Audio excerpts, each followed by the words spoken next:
Welcome to Milking the Franchise, the Cash Cow Chronicles, where me and Chris watch movies.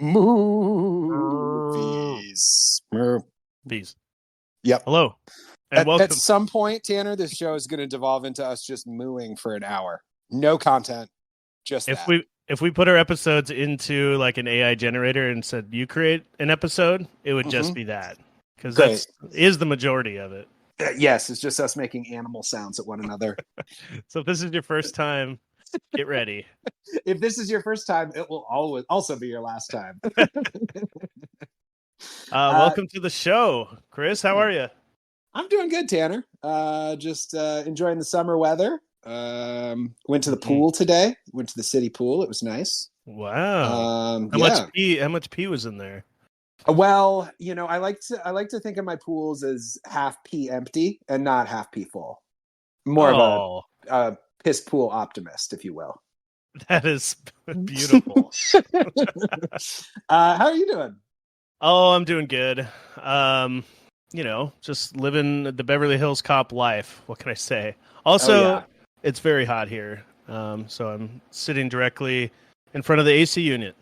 So if you hear that sound, that's me cooling off. Great. And if you hear other like sweat dripping sounds, I do apologize. I had a good 4th of July. I had a good week. Cool. Happy to hear it. What do we do on the show, Chris? Man, Tanner, so happy you asked. We pick a movie franchise, and right now we're watching the Beverly Hills Cop movies. And each episode, we talk about one of the movies from the franchise. Today's episode is our final week with Beverly Hills Cop. We watched the brand new Axel F on Netflix.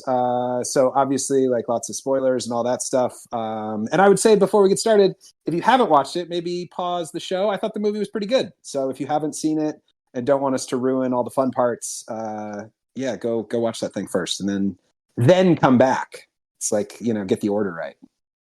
Yeah, you know, I was thinking about it. I listen to podcasts sort of like this, and sometimes there's movies I want to watch first, so I do that. Sometimes there's movies where I'll listen to it, and then I'll be like, actually, I do want to see this movie after hearing about it. Yeah. And then sometimes if you don't care about it, it's just a fun listen, you know? Yeah. And that's what we provide. So, and as we're watching the movies, we like to kind of also explore, what other things. That's a hard thing to say for me today. Gosh,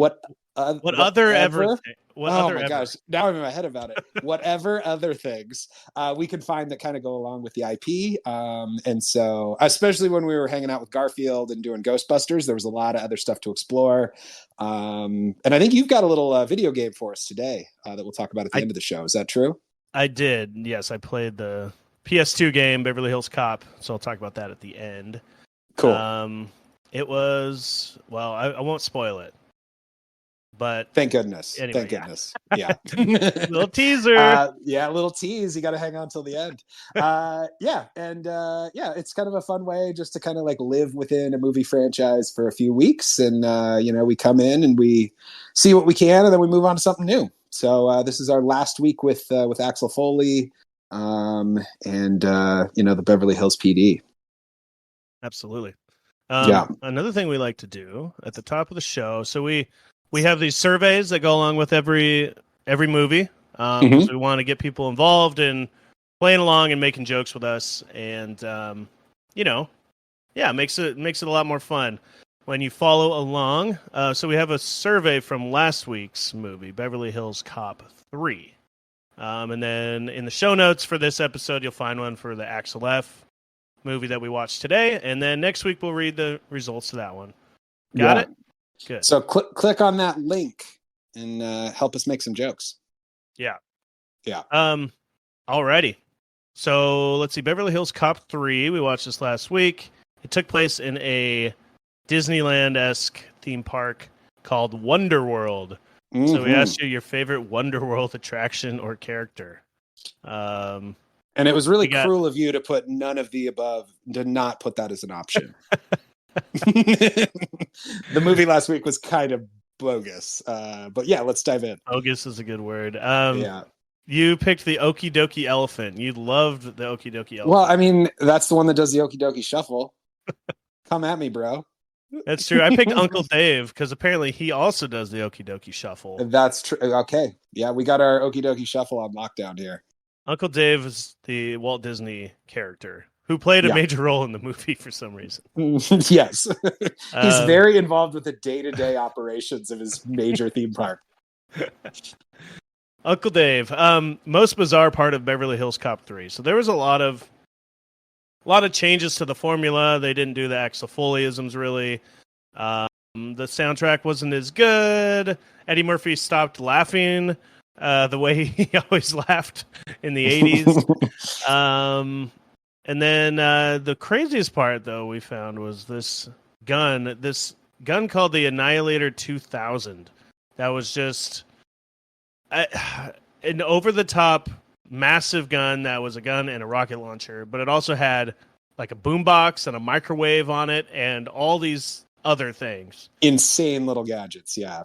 It's like kind of comic relief, and it let them bring Surge back, but like it was so baffling. It was just let so them bring over the Surge top back it was as a gun salesman for some reason. For a boutique gun seller. Yeah, exactly. So yeah, then we follow-up question to that was what else would you add to the Annihilator 2000? Mm-hmm. We got a flashlight, nice, and a flashlight.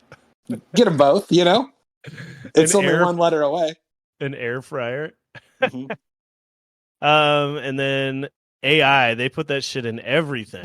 We got a coffee machine. Oh, good. Yeah. A smartphone. Mm-hmm. A water fountain. So just pisses water out? Yeah, whenever you're thirsty, you need a break from shooting, take a little sip of water. Love that. And then RBG rainbow lights controlled by Alexa. Is that Ruth Bader Ginsburg? Is that the RBG? Maybe it's RGB.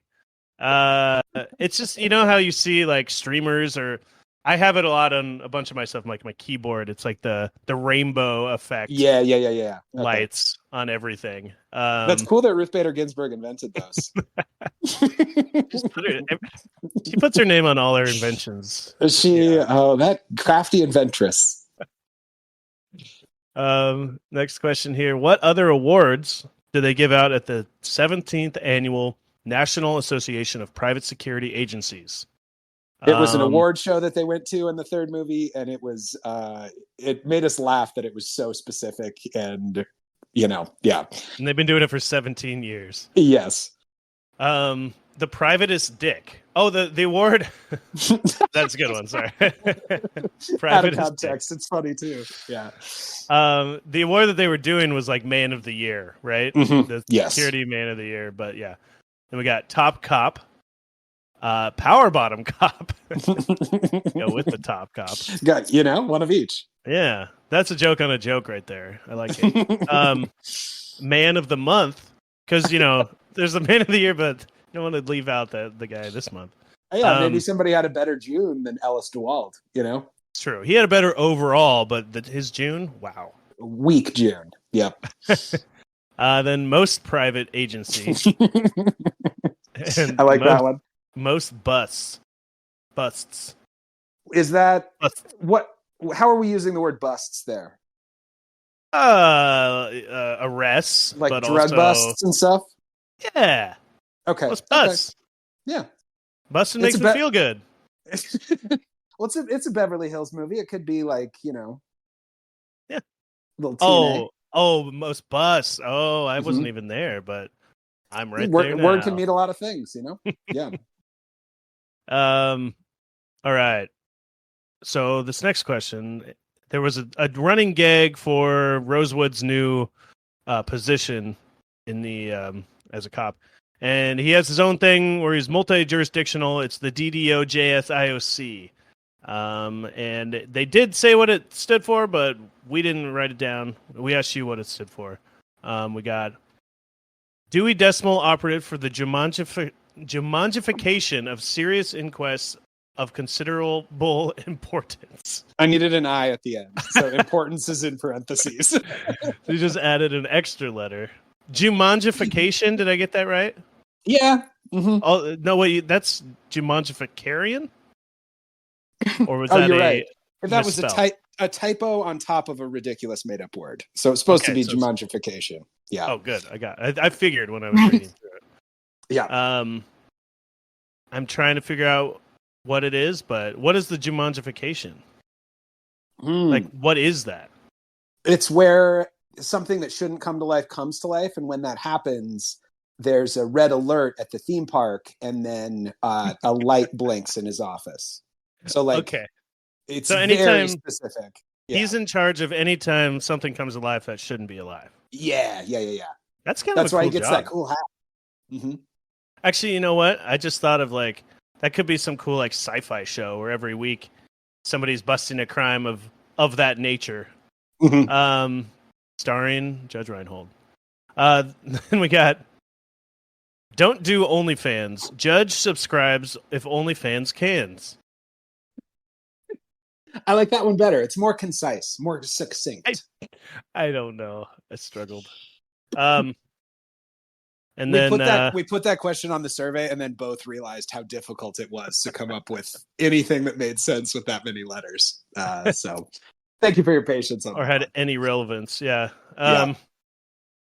And then we asked you to rate Beverly Hills Cop 3. Looks like it got a 2 out of 5. Womp womp. Wham. Still some fun moments, but I think overall, you can miss number 3. Pretty stinky. Yeah. Pretty stinky. Yep. But 30 years later, is that right? 30 years?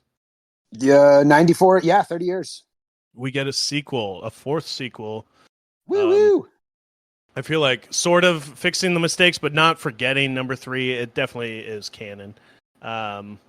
They had a pretty funny head nod to number 3 that I'm sure we'll talk about when we get there. Yeah. The one thing I noticed was that Taggart had retired because he wasn't in number 3. They just said he retired. And this one, he's out of retirement now. So yep, because he doesn't want to be around the house with Maureen. Yeah. Classic Taggart. Cool. Well, let's talk about it. It's called Beverly Hills Cop Axel F, which was the name of the song that we all know and love. Came out in 2024. That's this year. Yeah. And just a couple weeks ago on Netflix. Not even, yeah. Real fresh, yeah. A couple days ago. And it's directed by Mark Malloy, who has not directed anything before. So this was his first one. Pretty good job, yeah. Well, he's done like these short videos, maybe some commercials or something, but he has a pretty bare bones IMDb. It's stuff for Apple, commercials for Apple, and yet he's working for Netflix. Go figure. But good for him. Yeah, good for him. Yeah, let's talk about it. Where do you want to start, Chris? Yeah. Well, I mean, as we often do, we begin these stories in Detroit, and they brought back the song from Beverly Hills Cop 1, that Glenn Frey song. It was a nice little nod back to number 1. The heat is on. That's right. And what's going on here? Axel is on his way with a younger cop, a guy named Mike Woody, who kind of fanboys, because Axel's this living legend in Detroit police officers. And he gets this Mike guy to get him tickets to the Red Wings game. So we're starting at a hockey game in Detroit. The opening scene is him just driving around Detroit, though, just kind of like, hey, remember, it's Axel Foley. Here he is, and everyone in Detroit knows who he is, it seems. Yeah. He's like a celebrity, which I find kind of strange, but I guess he works the streets, so all the street guys know him. How many cops in Seattle do you know on a first-name basis? I say fuck you Foley to all of them. I don't care what their name is. Okay, cool. Yeah, so they go to the Red Wings game with his is that his partner? Or just some other cop? It didn't seem like they were like homies outside of this game. Like Axel called him for a favor. Yeah, he So I don't used know them if I to, would to say. get into this game because he knew there was going to be a robbery, right? Yeah, and I thought he was going to be a bigger part of this movie, but he does not come back again. He's just in this intro. Yeah, I wonder if he was like a comedian or something. I kept thinking that he must have been somebody of minor note or like an up and coming Let's comedian. I see. don't know. Kyle S. Moore is the name that I just saw, and I have not heard of that person. That's it. But yeah. Anyway, Kyle S'more. I'll take some more of his acting ability. How about that? Perfect. Yeah. But anyway, they're at this Red Wings game, and it becomes pretty apparent pretty quick that Axel is actually there to investigate a case that his boss told him to stay away from. And he spots, one of the goons that he knows kind of down by by the side of the ice rink. Sorry, I don't watch hockey a lot, so I don't have all the words on hand. But see somebody down on the side of the rink, and he's like basically tells his partner, "Oh, look at this! You're such a good cop." The Axel Foley of old is back a little bit in this movie. He's like, "You solved this case. We now need to go down there because you're such a good cop. Let's go get this guy." And so they head down to the undercarriage of the stadium, and the rest of the goons are down there robbing the locker room, which is a ballsy move. Yeah, I mean, lots of balls in there. And yeah, they're taking like championship rings. It seems, like they're robbing their Stanley Cup ring, which is probably worth a lot of money, and maybe other memorabilia. I don't know, but do they just have those in the locker room? Well, one of them pulled out a big ring, which looked like a championship, like a Super Bowl ring or something. So I guess, yeah. Okay, cool. They don't want to wear it during the game. It's a little big. Do those hockey players just live in the stadium, and that was like all their prized possessions in that room? Okay, well, they cool. always wear the massive, $1 billion ring or $1 million ring that they won. Yeah, and then they just leave it in their locker. uh-huh. Yeah, it's very silly. Actually, you're right. But pretty ballsy move. Yeah, pretty ballsy move. And they do it like during the game, so there's nobody in the locker room except for some staff or something. But Axel just walks right into the room. He's up to his old tricks where he pretends to be like a new player and he just got traded. And he's trying to do his talk around kind of stuff. And they don't buy it, do they? No, they do not. And what ensues is like a fist fight and a bunch of gunshots and kind of a chase scene that leads out of the locker room. Axel grabs like a little, I don't know, like a med cart and chases them, and pretty soon upgrades to a snowplow. He commandeers a snowplow to chase the bad guys who are all on motorcycle. And we get a bunch of action right at the beginning. Yeah, I liked he commandeers the bulldozer, and he's like, I'm an officer. I'm going to commandeer this vehicle. He shows the badge, and the guy's like, that's not a thing. And I like this joke because they actually called attention to the fact that, I don't know if that is a real thing. You have to surrender your car to a cop, but it happens in movies all the time. Yes. So I like that they kind of called attention to it. But he ends up giving it to him when he pulls his gun out. So right, he's like, "This isn't worth it. I still think I'm right, but you can have my snowplow." Yeah. And then we get a pretty long chase scene, kind of through the streets of Detroit, with this snowplow bulldozer thing. They're shooting a bunch of bullets, and I know this is where I saw the Colin Quinn was one of the cops in one of the other cars. So a little cameo. In this section, but they ruin a bunch of shit, like a bunch of cop cars, bunch of cars on the sides of the street, and just make a mess of the whole thing. Yep, they plow the city, make a big mess as they normally do. Yeah, and he's the whole time, like you said, he's kind of like trying to blame. He said like, this is the guy, the partner guy, the other cop, is like in charge of this whole case, and he's just along for the ride, even though he's doing all the stuff because he's known for doing this kind of stuff and probably doesn't want to get in trouble again for acting on his own. I like that dynamic a little bit. I did too. It was a fun opener to this movie, I thought. And he's like on the phone with Paul Reiser during this while they're driving the car. who has now been promoted to his chief. Is that right? Yes, he basically has the Gil Hill played the chief in the last couple movies, and Paul Reiser's moving into that job. But when then there's that scene in all these movies where they go back and the chief is pissed and Paul Reiser's angry. He got yelled at by the mayor, and he ended up quitting, kind of to cover for Axel. But also, my theory is that he also just wants to drive that red Ferrari around like he did in The one that he the crashed. second movie. Yeah. Remember, Probably, that was all all he those did hot chicks. Oh, Yeah. yeah, dude. Yeah. I'm Get surprised back he to the even good got. life.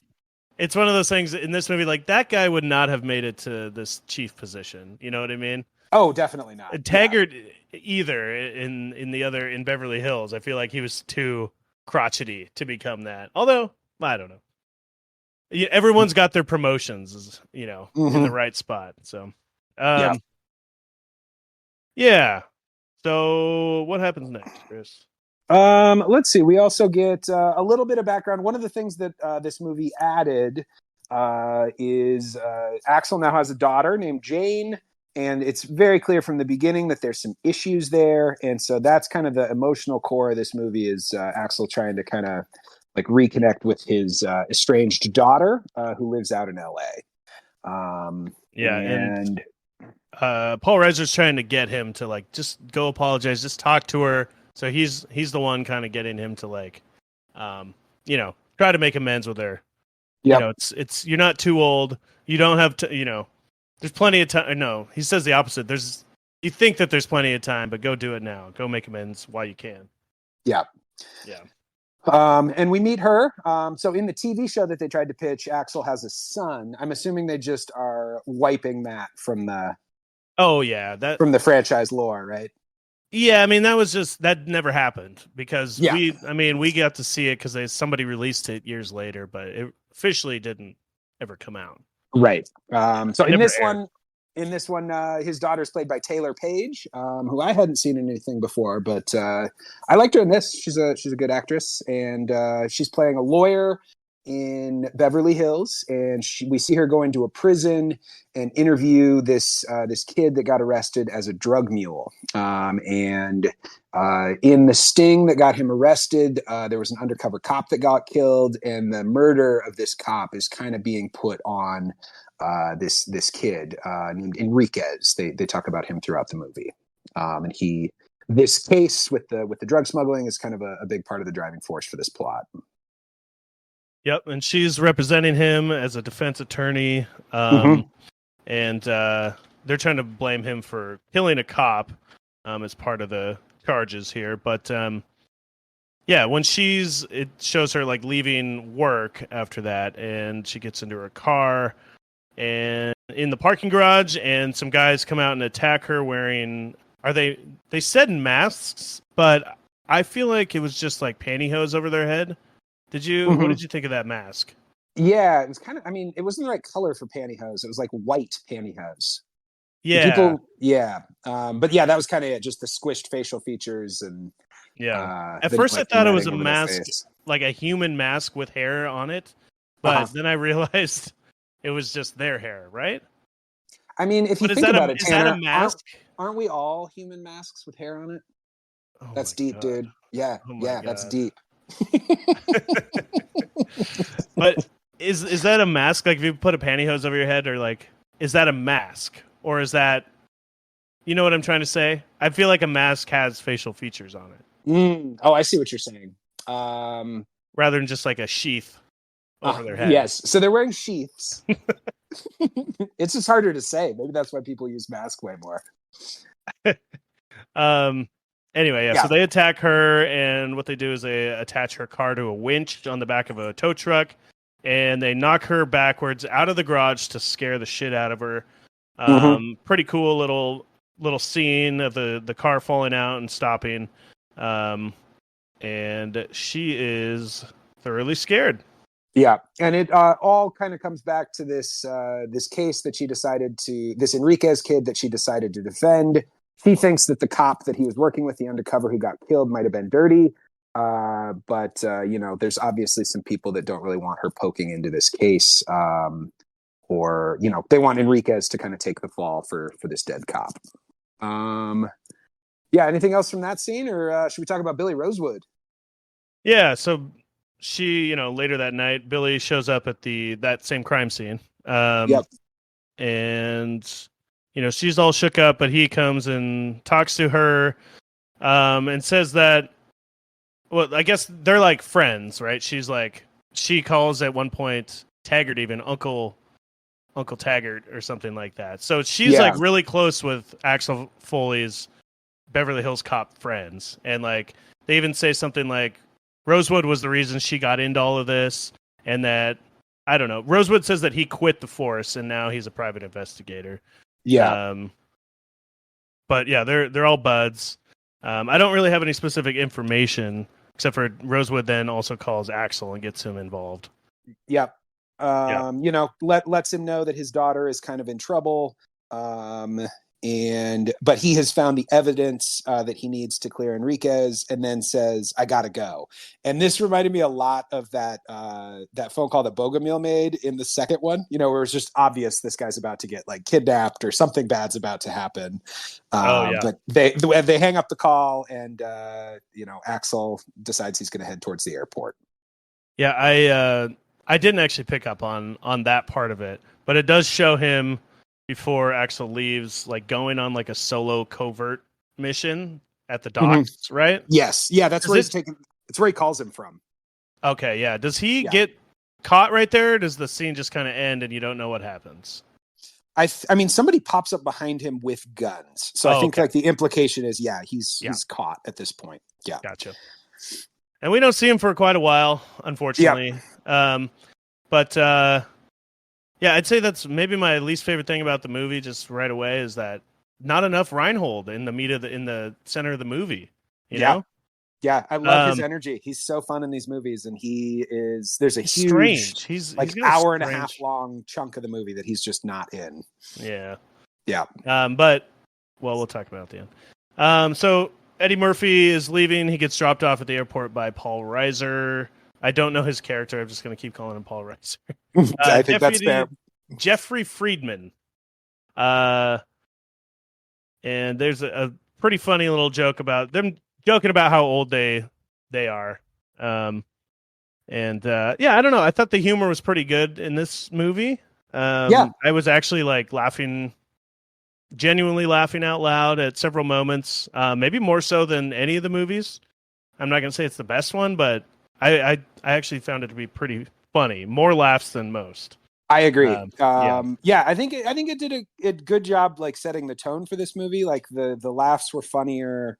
And then also just by kind of delving into some like family trauma with Axel and his daughter, I thought it was like more emotional, like it carried more emotional weight than any of the other three movies did, whether you like that stuff or not. But like, it was like a pretty compelling plot, and the writing was pretty on point, I thought. There was definitely like a lot of the, like, who the bad guy is. At least I figured it out instantly. Yeah. And the clue connections are, the clue to get a clue, like we've talked about in this franchise, is a little thin, but they surrounded it with some better stuff than the last couple, at least. Yeah, but there's also another quick joke right after he gets to LA and he rents a car, but they were all out of good rental cars, so he rented a car from a thing called Rent a Wreck, where you just rent shitty vehicles. Is this real? Because I love that. I don't think it's real. I can't imagine. Get like a really cheap ass shitty car, just like it's like $10 a day. I mean, I would do that. Yeah, no, that sounds great. It was kind of a cool Bronco or whatever that thing was that he was driving around in too. Yeah, and I was like instantly I was like, oh, Rent a Wreck, okay, good. We won't worry when it gets smashed to shit at some point. But they never delivered on that, did they? Oh yeah, during the street shootout. Does it get blown up at the end? Okay, there we go. I think it's during the street shootout, yeah. Okay. And then there's also a really kind of a good song. So this movie's soundtrack, obviously the soundtrack is a big part of this franchise. We've talked a lot about it. This one rehashes songs from all the movies, basically. It has the Shakedown song from number 2. It has, like we said, the Glenn Frey song from number one, the Pointer Sisters from number one. So it just uses nostalgically, it uses a lot of the same music as the soundtrack. But do you wish that they'd gone in bop more here. Original direction, or were you happy to hear those little? I think some of them were good to have in it as like a we're setting the tone, we're back, baby. You know, especially like the heat is on. That's a great tune. Yeah. But you don't need to have that many. Like the Pointer Sisters, everything is it's a little too much. But the one song, this song's a bop that I'm talking about right here, and it's like a mashup of a Billy Idol song called "Hot in the City." It's like an '80s modern mashup. I really enjoyed it, but I can't find it anywhere online.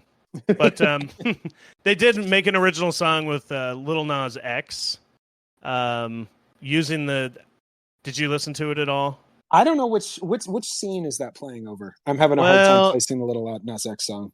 It might be right before the street shootout that I was just referencing later in the movie. Okay, but it also plays over the credits, and it uses kind of the beat from the Axel F beat, but then does its own thing. And I didn't really care for it. That's fair. Yeah, but I did think he should have called it Lil Nas Axel Foley. Lil Nas X, Lil Nas X, Axel F. Axel F. Lil Nas Axel F. There it is.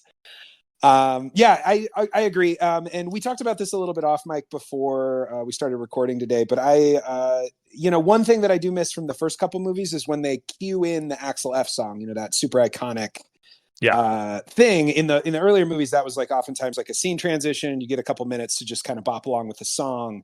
But in this one, they really, I don't know, they mixed it, they put it into the mix. And so it's just kind of part of the music that you're hearing, and it doesn't quite, they don't let that song kind of stand on its own the way they did in those other movies. And I kind of missed that a little bit. Yeah. Yeah. Yeah, they rescored it with like bass lines and stuff, which they did in other movies, but they also had the main track playing at other moments. Yes. And I feel like, did they ever just straight up play the song? I think at the end they did during the credits. They might have when he first showed up in LA. You know what I mean? I feel like that's an easy time to play that. I don't think so, because that's when they played this bop right here. He's driving down the streets of Beverly Hills, and they're like showing, how it's changed. There's like, I don't know, people doing like TikTok dances or whatever, and they're filming it. There's a guy putting on makeup while driving. There's a couple little bits. There's a delivery drone on the street. That's the Waymo. Or is that his name, Waymo? Yeah, the little, they have those in LA, like the delivery. Is it Waymo? I think that's what it's called. Anyway. Yeah. So we get some introduction to LA right here. That's right. With a little bop over the top. I did like this scene quite a bit. I thought, in the earlier movies they just kind of showed people walking, and there were some accents that made it LA, but this one is like clearly there's a bunch of jokes in it. It's a pretty fun intro to LA scene. Yep. I have next that he goes to the Rosewood's office. Is that right? Oh, yeah. Yeah, we got to go see where Billy was, because he is now missing. He was supposed to pick Axel up at the airport, and he was a no-show. So Axel shows up at his PI office under a billboard for syphilis explosion. What was that? I don't know. I was assuming it was like a get yourself tested kind of a billboard, but regardless, like it was like a music festival or something in LA. It's supposed to be like a fake. I couldn't tell what it was. Yeah. Regardless, it's not the best part of town if that's the billboard that's above your PI office. And when he comes into the office, there's already a couple dudes there, kind of going through all of Billy's stuff. And, I love this when he walks in. They're like kind of looking at papers on desks, these two guys, and they're throwing them around. And he just comes in and starts throwing papers on the ground. He immediately starts his little Axel F or Axel-Foleyism here. What's taking so long? He acts like he's been sent by the boss. They believe him. He's getting, he's back to his old tricks. I like it. Yep. And he manages to nab an address from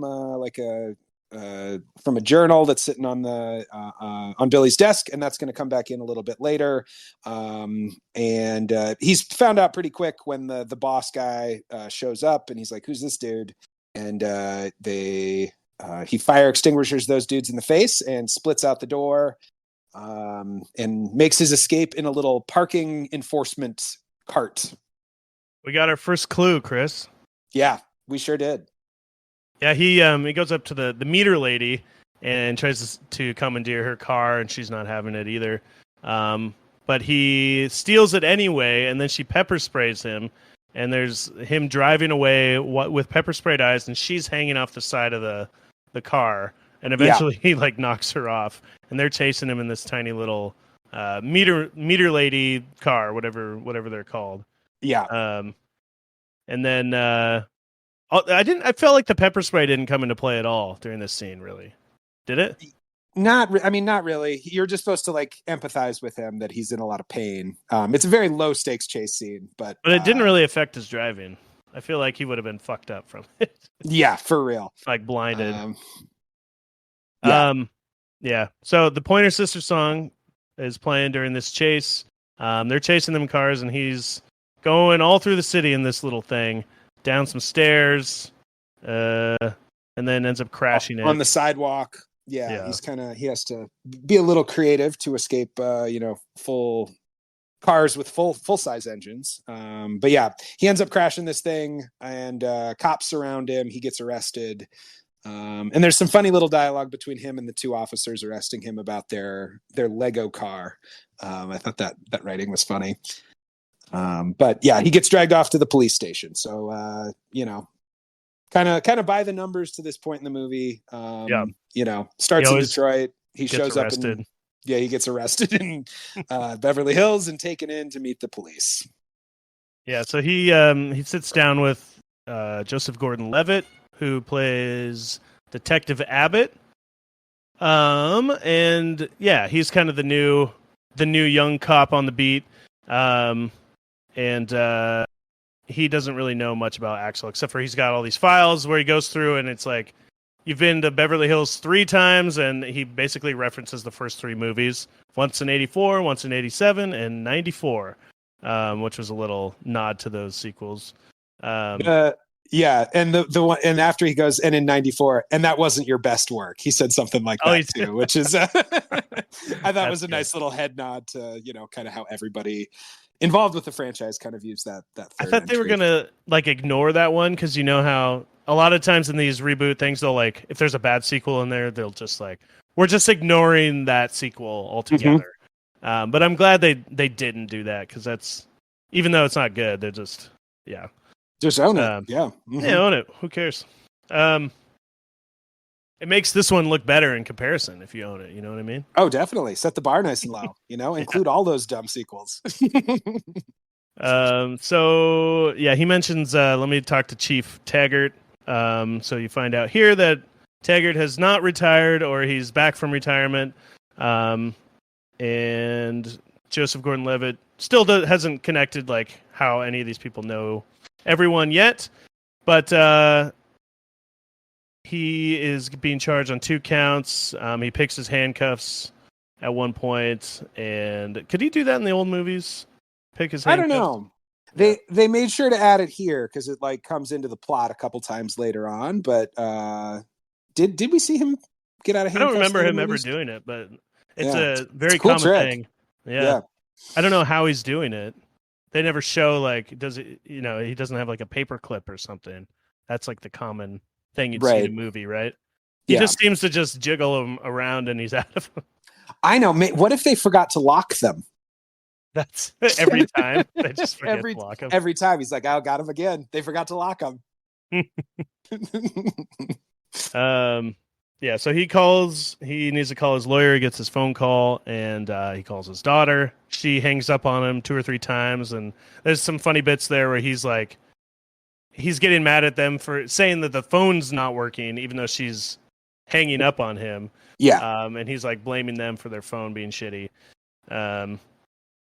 But she shows up, and when she does, to like bail him out, you find out that her and Joseph Gordon-Levitt had been dating or something, right?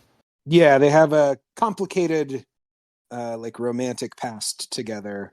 But yeah, she only agrees to come because he kind of leaves her with, he tells her that Rosewood called me last night. And so she thinks that whatever Rosewood found might help her in her case with Enriquez.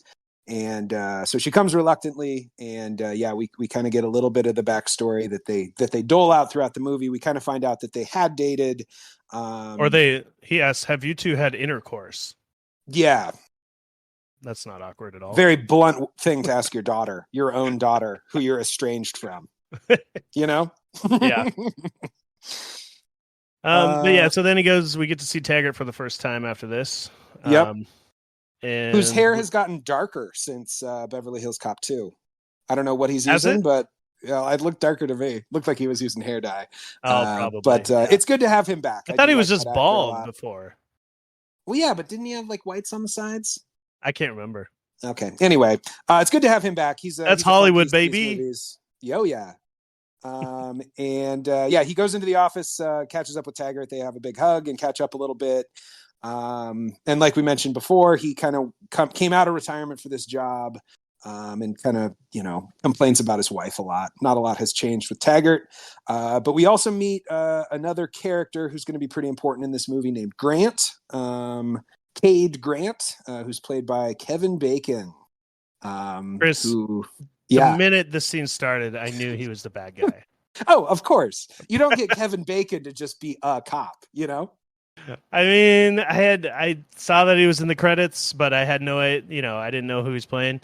But yeah, just immediately I was like, oh god, okay, he's one of the big bads of this movie. Yeah.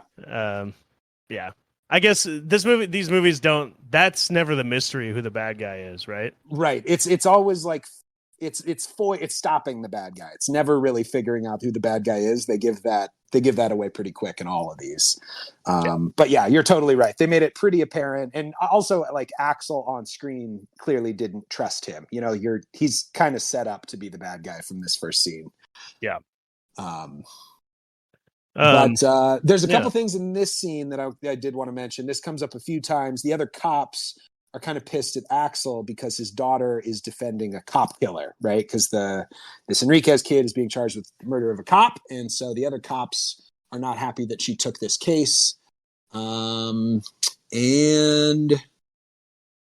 yeah, and then just before they leave, Abbott, which is Joseph Gordon-Levitt, and Jane kind of connect a little bit on their shared daddy issues, so they still have some little bit of chemistry between them. Yeah, they're ex-lovers, and then they had intercourse, as her dad found out. Well, we never got confirmation on the intercourse. Oh, that's true. Exactly. He just asked it, and then he inferred that they had intercourse by the sexual chemistry just dripping off of his daughter and this guy. Ew, anyway, I didn't know where I was going when I started that sentence. Let's move on. All right, perfect. So yeah, they get in the car together. They're driving home. You get a little bit more father-daughter stuff going on. You find out that he didn't just disappear. This part was a little bit of okay, how can we like this deadbeat dad? Why? We need to have something that there must be a reason why he did this, why he left his family. The 12th Street Mafia was threatening to kill his family, and so he did what he could to get them safe. And that meant, I guess, shipping them to Beverly Hills to become friends with Billy Rosewood. I guess. And John Taggart. It does seem like they wouldn't really be friends with Rosewood and Taggart if this happened the way it happened. But who am I to judge? I don't know when their relationship got strained because she's in her 30s or so, right? Or maybe almost 30. 32. We find out later on. Remember, he remembers how old she is. Right. So. Yeah. Mm-hmm. That would actually imply that in Beverly Hills Cop 3, he had a 2-year-old daughter already. Oh, yeah. So that girl that he was seeing, or that he went on a date with at the end of that movie. Anyway, ooh, I'm not going to get too deep into the lore. Into the timelines here. Yeah. Yeah. But yeah, so she's in her 30s. So I don't know when their relationship got strained, but I assume maybe they had years of a happy family, and that's when they met Rosewood and Taggart. That could be it. Yeah. Yeah. And I don't know, the way you heard it, was it that like they basically had moved their family out to LA, and then he got a divorce and then moved back home to Detroit, right? I don't know if he ever moved, but yeah, it's Okay. kind of, it feels like a big character moment that they kind of just brush past a little bit. Okay. I mean, I'm not looking for this movie to be like that, you know, I don't know, All grounded in daddy emotional drama? stakes and all that. Yeah. Yeah, like it's Mhm. fine. But yeah, I don't know. I assume maybe they also kind of took on a fatherly role, the other cops, when she was over here, because they seem pretty Sure. close. Yeah. Either way, that's But the reason for him leaving. yes. Yeah. And yeah, that kind of gets sprinkled throughout this movie the rest of the way through, is just kind of the harm that divorce and that, you know, all that stuff kind of Yeah, we get inflicted a lot of on their family. we Yeah. get a lot of trauma bonding in this movie. Oh yeah. Um, also during this car ride, you find out that he taught her. He was like kind of an insane father in that he was like teaching her, how to escape from trunks and get out of handcuffs, shoot guns, and Hmm. do something called a front and follow. Hmm. You know what that is? I Is that don't know like what that is. in a car, maybe? Yes, let's just go with yes. And I was wondering what else would be in the Axel F family training. Ooh, So we'll that might be find a question for the survey. that's the survey. Yeah, I like for that sure. one. Yeah.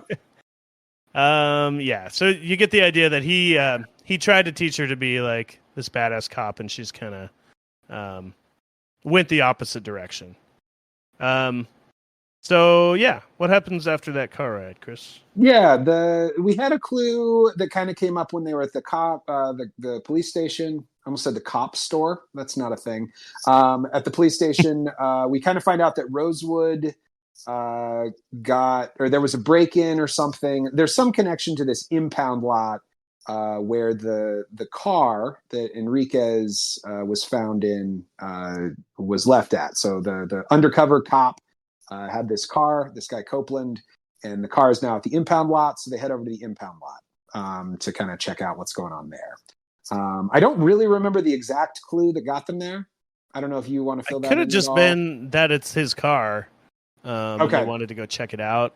I don't know either. But I do know that he does a pretty good Axel Foleyism during this Yes. scene, Big where time. he shows up and he talks to the guy at the front there, and he looks up on the wall. There's like, because it's like Beverly Hills, LA, or whatever. There's a bunch of signed signatures of celebrities that have been into the shop, and one of them has this guy's headshot at the front desk. So you get the idea. Okay, this guy's like an actor, and he picks up on that immediately and uses that to like get his way into the impound lot by like pretending to know who he is from Jupiter Ascending, the Wachowski brothers movie. That's a really bad movie. There's a really funny joke in there where his daughter is not playing along, and she kind of tries to throw him under the bus. She tries to foil his Foley. Yeah. Oh, big time. Don't foil a Foley. Not mid Foley. Don't foil my Foley. Yeah. What are you doing foiling on my Foley? But yeah, so he's trying to, fanboy over this no-name actor. And his daughter has him explain the plot of Jupiter Ascending, which is a really funny little sight gag. And he just kind of makes it up. And it's ascending. Yeah, he's just like doing this nonsense. And the guy goes along with it. He's like, yeah, that is correct. Like, that's what the movie is. I think the movie doesn't make any sense, so who knows? And he plays like gunman number 4. I can't remember what his role in that movie was. Yeah. But he's not like a big actor. But he gets all like, he charms him by saying he recognizes him and he did a great job, and he gets him to go along with whatever. He shows him video footage of the break-in, and then he gets him to even let them into the car and go take a peek inside. And so, anything else on that guy, Jupiter Ascending Man? No, I thought that scene was quite funny, and it was nice having the Axel Foleyisms back, because we talked quite a bit last week in Beverly Hills Cop 3. They pretty much forgot that was part of his character. So this was a fun one. But then it's the only distinguishing factor or character trait that he has that stands out from other cop shows, movies. Right? Yeah.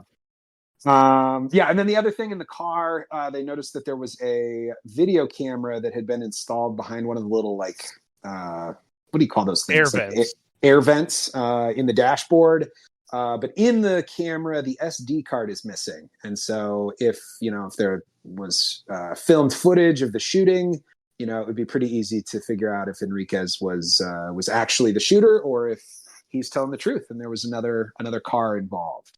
Yeah, this SD card is the crux of the movie. This is the Yeah. MacGuffin, I guess, or this is the this is the whole driving plot of the movie, an SD card. Yeah. Because everybody, like the bad guys, want to get the footage off, like control the footage of that because it shows that they were actually in the the guys doing all this stuff and setting up this kid. And so hiding they the want SD to card find is they want to find the footage to bury it. Yeah. Or I also think Kevin Bacon could have made a case for they want to find it because they think that he's guilty, if it shows it the other way too, it's just kind of controlling the narrative. But anyway, that's what they were looking for at the office earlier. And as they're pulling away from the impound lot, Axel finds a little magnetic tracker stuck to the bottom of Jane's car. And so they develop a little scheme to figure out who's following them. By putting the tracker on a school bus. Mm-hmm. That seems like a very stupid thing to do. A school bus they could put on any car, but a school bus? Yeah. That's like endangering all those children. Well, they wanted that one scene of the kid flipping them off at the end, Yeah. And there's kids in a school bus. But that could have gone wrong. They could have ended up getting all those kids killed somehow. Yeah. Anyway. So what does happen from all that? Did they figure out? Yeah. They are able to figure out that it's the same guys that he saw, the guys in the car, the same dudes that he saw breaking into the office earlier. And they follow them? I don't know. I don't think they follow. No? Okay. Oh, yeah, they do. Yeah, because eventually they follow them. Because they talk a little bit more and have some more bonding. And then they go to the Eastern, which is like a private club, right? And they follow those guys in. And I think that's from following this car. So, but yeah, like you said, on the way they talk a little bit. She changed her name from Foley to Saunders. And so he is kind of giving her some shit about that. But, they're slowly bonding. He's like working his way back in to her life a little bit. He's trying to charm her, without ever saying, I'm sorry. But he's trying refuses to do that. The one thing she needs to hear. But then they show up at this private social club and pretend to be fire marshals doing a surprise inspection. Another Foleyism. And this time, instead of foiling the Foley, Jane jumps in and helps, and they're able to get into the elevator and head up to the rooftop where they saw these goons go. Yep. And then they see Kevin Bacon with all the guards that they've been following, and then they realize here that Kevin Bacon is the bad guy. And I don't really have anything else on that. Just kind of setting up that he's basically showing him his cards already, that he's kind of the bad guy. And Axel was suspicious the whole time because Kevin Bacon is wearing like Rolexes and Gucci shoes and just a bunch of stuff you can't afford on a cop salary. And then the other thing that happens here that I thought was notable, they call Jane out for protecting a cop killer, and Axel doesn't really defend her in front of them. He kind of just deflects. So when they leave, that's the kind of the next thing that they talk about in the car. And she gets pissed off. Yep. But she's kind of pissed off that he didn't stand up for her, and he drops him off at the car and tells him, get out of town. Here's your rental. Goodbye. Everyone's always trying to get him to leave Beverly Hills. Yes, without a doubt. He's the least wanted man in all of Beverly Hills. But he is going to stay, of course. So he goes to get a hotel room, and it starts to be another callback joke of the very first movie, where he is going to attempt to be like a British guy from Bon Appetit magazine to try to get his way into a hotel room, and he gives up on it pretty quick and just says, "I'm too tired for that." I kind of like that. Yeah, he Yeah. starts off as Nigel Applebottom, and then it's just like, I can't do this. How much is the room? $940 a night. Yeah, Jesus, something like that. I think that's what she said. That's what I wrote down. And then he responds with, "I love Beverly Hills." So yeah, kind of a nice little scene there. So yeah, the next morning he shows up at her office as like a fake client and surprises her, and she's like, "Oh God, what are you doing here?" But he's dressed up nice. There's some fun play between them, and yeah, they find he gets her to like work with him one more time on something. I can't remember what he tells her, but well, he brought a clue, and that seemed to pique her interest. Oh, but yeah. yeah, she's like really pissed off, and I think for good reason. You know, she thought he was leaving town, and instead he came to her place of business. You know, wearing that ridiculous suit, and but yeah. Anyway, he's got that slip of paper that had the address from Billy's office in the first scene in this movie, and so they kind of decide they're going to head out that way. But we have a little action first with Abbott and Taggart. Do you want to talk to that a little bit? Not really. I don't know. Okay. They have a little conversation. It says, you know, I was, basically I was right about these things. I'm going to investigate further. He gives him the device, and Taggart's even like, where the hell's the SD card on this thing? Mm-hmm. Which I feel like Taggart wouldn't know what an SD card is. I think that's a great point. Yeah. He's like 80. How do I rewind this thing? Yeah. My parents wouldn't know what an SD card was, probably. They might, but it's, you know what I mean? It wouldn't be just casual. Although if he's a cop, he's got to know stuff. I don't know. What do you have from that scene? Oh, no, just mostly that stuff. Taggart's a little pissed off. At this point, he wants this case to be closed. He thinks Enriquez is guilty because he trusts Grant. But he does recognize that the SD card missing is a big loose end. And, he and Abbott kind of fight back and forth about that. And it doesn't happen yet, but that argument kind of persists and escalates in a couple scenes. Let's see. Yeah.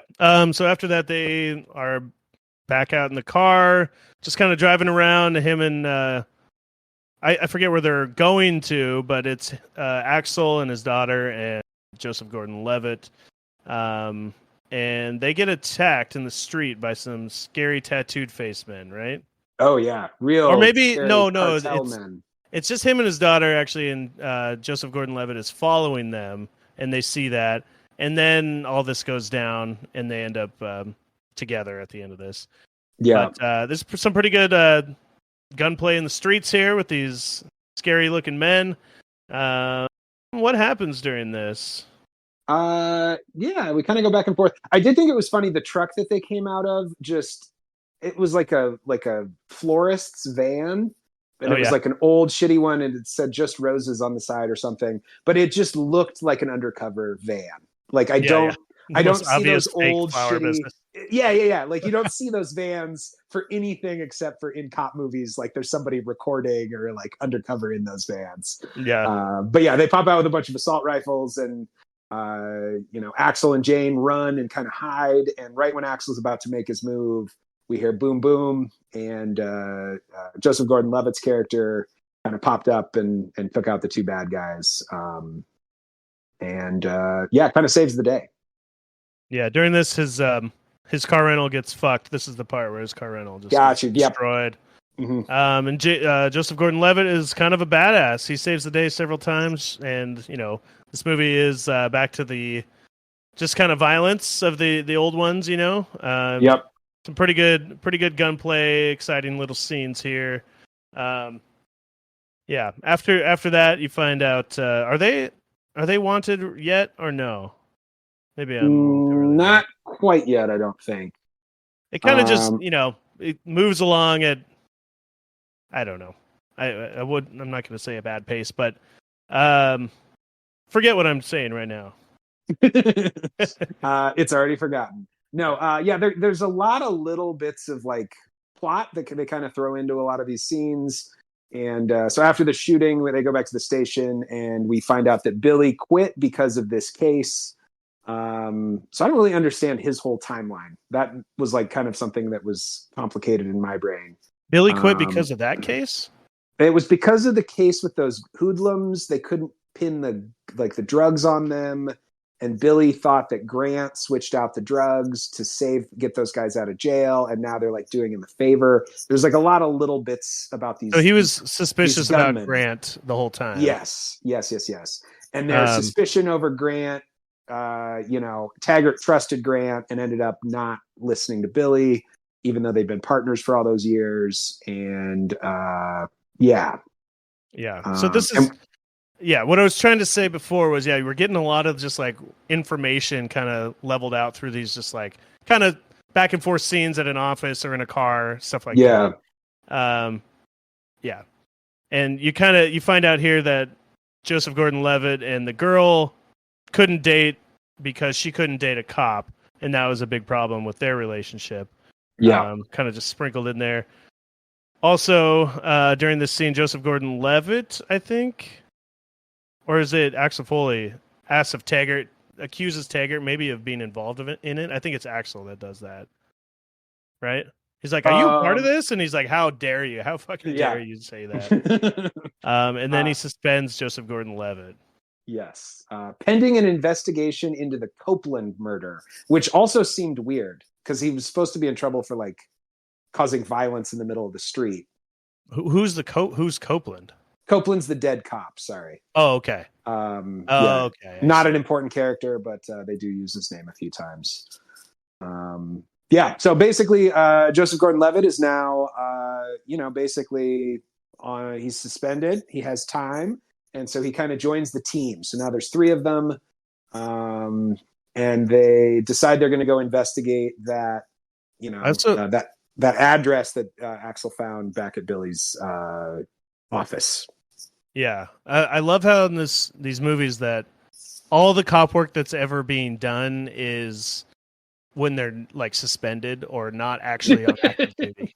Yes. So it's like, oh, he's finally off duty. Now we can actually get the investigation going. He can go do cop work. Not having to do all this bureaucratic bullshit and check in with bosses and have to follow the rules and stuff. So annoying. Mm-hmm. So that's what's happening. They go to the mansion or the address, and it's like a huge mansion with security, and they're like, well, we can't get in this right away, but I know somebody who can help get us in. Which I was also confused of this moment and why. Is this house for sale? The house next door is for sale, but it's by appointment only, and so they decide they're going to go to like look at the next door house so Axel can sneak over and look for clues.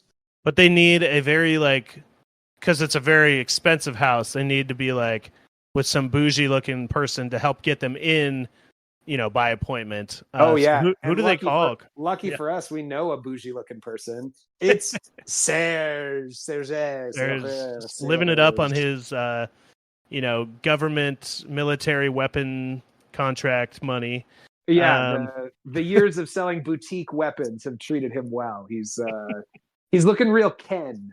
He like a pink shirt and blonde hair, and a little different than the last movie, but he's fully realized now. He can live as himself, as the way he always probably wanted to be in 2024. He's got this nice car. That's his license plate says Power Surge. Did you see that? I did not see that. That's funny though. And you get some more Surge bad joke jazz. I'm going to call it that. It's a little bit less annoying than the last movie. He's okay in this movie, but it's a lot of that just like, mispronouncing as a foreigner jokes. Like that's his whole thing. Yeah, and that was really funny in 1984, but it diminishing returns for sure. But at least this time they put him in like a plausible reason they needed his help instead of selling weapons at the 17th annual gun convention like in the last movie. Yeah, so ridiculous. Yeah. So they get into this showing, and the girl showing the house. This is one of the funniest moments, I thought. Nasim Pedrad is playing like the girl selling the house, right? Was she on SNL? I recognized Yeah, her, but I couldn't place it. Okay, great. yeah. She like plays this boy, like a teen boy named Chad, and like skits, and then they made a TV show where she plays this teen boy named Chad. And she's Okay. just like underrated SNL star for me. And she's really funny in this role too. Her line delivery is hilarious on here. She's Yeah. like very funny. Yeah. Um, but what happens in this scene? There's a lot of just joking around and kind of There's a lot of house. like, it's supposed to be uncomfortable, that they used to date, and now they're pretending to be married. That's Joseph Gordon-Levitt and Jane. And meanwhile, Axel is pretending to be the rich father, and so he steps out of the house to call the banker to see about financing or whatever, and that's kind of his escape to sneak over the fence and go inspect next door. And do you remember what he finds next door, Tanner? No. He finds the black SUV that Enriquez had said he'd seen, with red paint on the side of it, from Copeland's car. And so that's the solid evidence that they've been looking for, that Grant, the Kevin Bacon character, is actually responsible for this dead cop. But he does get caught on camera, so they know they know that he made it over there. And meanwhile, Abbott and Jane are kind of getting a little flirty. And when Eddie returns, they kind of blow off Nasim Pedrad and take off, and that's kind of the end of that scene. Yeah. Pretty good stuff. Yeah, you find out here quickly after this that Joseph Gordon-Levitt had a father with almost the exact same, basically the exact same scenario. Exact same story. Yeah. So that's how they're going to connect. Well, I don't know if it ever comes back up specifically, but I think it's just to make him feel guilty. But it's like, this is such a 1-to-1. It's exactly like his dad moved to a new place and then got divorced and left or something like that. And then the difference is, at some point later on, he tried to resurface just like Axel Foley's doing right now. And he came to Joseph Gordon-Levitt and apologized right to his face, and now they have a decent relationship. And his point was like, you got to just apologize instead of like just trying to be funny and like charming or whatever, back trying to get into her life. And he's like, I don't have anything to apologize for. He's just being that hard-headed guy. Yeah. So anyway, it is funny though that it was like exactly the same. So yeah, from here they go to a strip club or a bar. What is this place? It's like a motorcycle bar. So at this point, they are kind of out of leads, but they do remember, that this Enriquez kid was delivering drugs for his uncle, and they figure they might be able to talk to the uncle because they're trying to pin a murder on this guy's nephew. So maybe this guy will talk. So they go out to this, like, I don't know, biker bar is, I think, the best way I could describe it, that this Chileno guy owns. And they look way out of place. And when they walk in, we see Chileno singing Hall & Oates in Spanish. And who's our Chileno, Tanner? Our Chileno? My Chileno is Luis Guzman. Yeah, dude. And he's sitting in a chair doing karaoke, which for some reason I just found funny. Singing Man-Eater. Yeah. Half in Spanish. And yeah. And then this club is like everyone just has open guns, like machine guns, is hanging out. And he's sitting there just doing karaoke for his friends, I guess. Yeah, it's a weird scene. But he's supposed to be this kind of like flamboyant, I don't know, mafia guy or something, or, gang leader, whatever it is. Yeah. And Eddie Murphy comes in and does, an Axel Foley type thing where he starts clapping loudly and like celebrating the guy, and instantly just like gets shut down and gets a gun pointed at them. But he says, hey, I can help get your nephew off. Like, we know, he's like, fuck these cops, Luis Guzman is, but, they have this thing where they can help get the nephew off. And that the thing that makes him like be okay with it in the end is that he finds out Axel Foley's daughter is the attorney, and that makes him be like, okay, right? Yes. Yeah. But yeah, so that's kind of the in, like this guy is working with the defense, and so maybe I should talk to him after all. So they go and sit in the back. I wanted this scene to be crazier. I mean, I Yeah. thought like Luis Guzman, I love him. He's hilarious and everything, but I just like, and even with glitter on his face and with Maneater in Spanish, it was just like this part just felt kind of straightforward to me. And I think I had just been hoping it was going to be crazier. Yeah. But we find out some just, information. Go. did we? I mean, what I have is just that we find out that Grant is the bad guy, which we already knew. And he's got Dirty Cop, and they're working with cartels. I guess maybe a little bit more info. Yeah, the dead cop was working with Billy, and the dead cop was trying to go clean, and so the mob wanted him dead for that reason.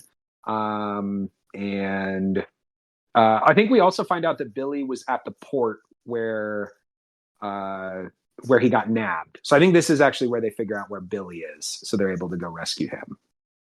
I'm getting some scuffling, Mike scuffle. My apologies there. Okay. I'll keep my scuffles to myself. Quit scuffling. Every day I'm scuffling. Oh, there we go. Yeah, so what happens after that? They go leave. Outside. Oh, yep. Yeah. And they immediately get like set up by Grant. So Grant and a bunch of people show up, a bunch of cops, and they open up the trunk, and there's drugs in the car. So they're trying to frame him or like pin these drugs on him randomly. And so Axel and Bobby Abbott, Joseph Gordon-Levitt, get arrested. So now they are arrested. And they go back to the police station. Axel is in cuffs. He has a little conversation with Kevin Bacon, Grant, about I don't know, just like staying. Just kind of some threatening and some cock swinging, right? Yeah. Yep. Mm-hmm. And then Kevin Bacon leaves the room, and he gets out of his cuffs, and you see him like unscrew the vent, and then we don't really know what happens yet. Yeah, and then meanwhile, Taggart doesn't believe that those guys would have drugs, so he's kind of reconsidering, like, is Grant really dirty? And then Grant goes back in to keep interviewing Axel. This Taggart scene, though, is he's drinking a beer while on the treadmill at home and like arguing with his wife the entire time. You get a little peek into Taggart's life here.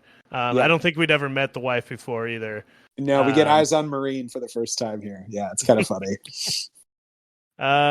But yeah, so it cuts back to the police station, and Kevin Bacon goes into the room where Axel was, and there's like a chair and an open vent, and he's like, oh shit, he's got out. So he hops up the chair and then looks in the vent, and at that moment, Axel didn't actually go in there. He pulls the chair out from under him, and he like knocks him out, basically. And steals his keys. So he pretended to go in the vent, which is a good move. Honestly, from all the vent navigating in the last Beverly Hills movie, it surprised me too.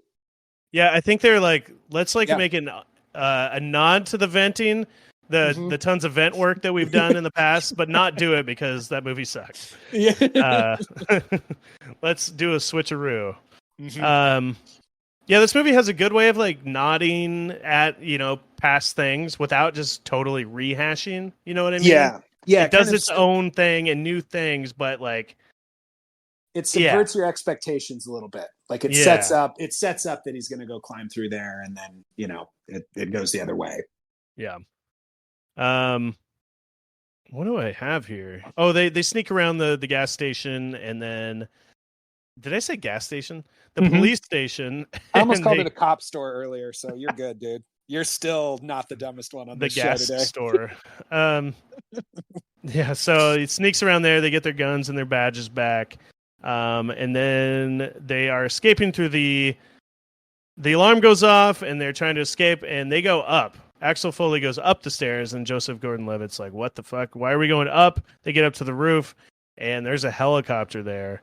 And his big plan was to have Joseph Gordon-Levitt, who they established earlier was like an ex-pilot or military or something. Yeah. Yeah. He Or was an like a army. cop. He was an army pilot. There's like a picture behind his desk, and they like mention it very briefly when we first meet him.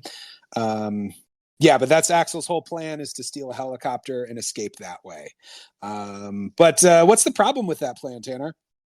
Well, he apparently has a lot of PTSD around flying and crashed a helicopter, and he gets behind the controls and is just terrible at flying now. So Yes. the next, and I think with the next like 5 minutes is them like cruising through the streets, just like crashing, not totally crashing into things, but like they're skidding along the street. And I can see this is where a huge part of their budget must have gone to. Oh, without a doubt. Doing Yeah, helicopter stunts. Yeah. Like 10 feet off the ground. That's their big problem, is he can't get the thing airborne. And so it's like 10 feet off the ground. They're like bumping into buses and stuff like that. Yeah. What do you think of this chase scene? It was clearly pretty like fun. the action set piece of the movie, you know? Yeah, I thought it was pretty funny. Like at one point he like takes his gun out and points it at him like, you better fucking fly this police or this chopper. Yeah, but he flies it really bad. It's pretty fun. It kind of culminates. It is kind of funny. At one point, like the bad guys are driving next to the helicopter and shooting at them in the cabin. It's like if two cars were doing it, but just one of them happens to be a helicopter. Yeah, it's like skidding along the street the whole time, like at street level. Yeah. Yeah. So at one point, they try to show up at the Beverly Hills police station and they try to land, but he just can't do it. He's just a lot of bad flying. Like there's somebody who's very skilled at flying poorly, like a stuntman. That's like, we need this guy. Do your shitty flying routine. You're so good at flying poorly, which means he's probably like an amazing pilot. Oh, to be able to do that, I'm sure. Yeah. Just pretend it's a Boeing is what they said before he got in. Oh, yeah. I'm kidding. I love you, Boeing. Love you, Boeing. Love you, Boeing. Daddy Boeing.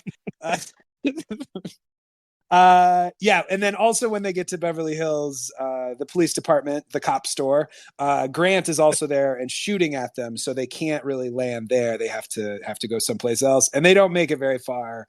They just get across the street. Yeah, Grant shoots the rudder or whatever, the end of the helicopter, the back propeller, whatever it's called. Mm-hmm. The Copty. And they right, that's why it's a helicopter. The Copty? Yeah. Uh-huh. Is that like a whoopty? What's a Copty? It's that thing that he shot out. It's the most important part of a helicopter. The Copty. The Copty. Is that a real thing, or are you making no? a pun I'm just being stupid. Okay. Is that a totally made up word you just made up? Yes. Okay, got it. Yes. Now I see where we're at. Yes, the Copty, of course. Yeah, so it crashes nearby at a golf course, and they get out, and Shooter McGavin is right there from Happy Gilmore. Yeah. At least playing the golf, actor, doing what he does. Yeah. What is his name? Christopher McCutcheon or Christopher something? Christopher Mick something. I know that. Which I found was a funny cameo because he is playing golf, and I do think it had some kind of nod towards Happy Gilmore. But I also know that within the last like 6 months to a year, they have greenlit a sequel to Happy Gilmore on Netflix. And I was wondering if this was some kind of nod to that, or maybe they were like filming Happy Gilmore 2 at the same time, maybe. Wait. Is Axel Foley in the Happy Gilmore universe? Are these not yet, share? But they will be soon. They kind of are. I mean, Shooter McGavin's in this movie. Yeah. I don't know. Maybe they'll make a sequel called Shooter McGavin. Great, where he becomes an undercover cop. Yeah. But his name is Shooter. I mean, it's right there. Yeah, you're not wrong. Yeah. So they also do an Axel Foleyism here where they say that there's an old lady and they're just panicking. They get out of there like, oh, you gotta call this in. You gotta help get us out of here. And they get them to like think there's an old lady in the helicopter and you gotta save her. And then they just steal their golf cart and drive away. Yeah. Yeah, thought it was pretty good. And then they go and try to get a car from a valet nearby. I guess that's at the front of the golf course, maybe. Yeah. I think it is. Also, another kind of funny scene. It's another black guy working the valet, and Eddie Murphy tries to just get him to give him a car because help a brother out. And Yeah, the so they brother kind to of go brother back. connection. Yeah, They go, and the guy's like, "No, dude, I'm he's not like, going to fuck give up my that. job." And like, F Yeah, that. Yeah, I got medical debt. I got bills to pay. Like, fuck you. I'm yeah. not gonna lose the shit. Yeah, Yeah. it's a good And moment. neither one of them has their badge at this point. So like there's no way this guy's giving him a car. But while they're arguing, Abbott does his does a little sleight of hand and he steals a set of keys, so they are able to get a car and get out of there. Yep.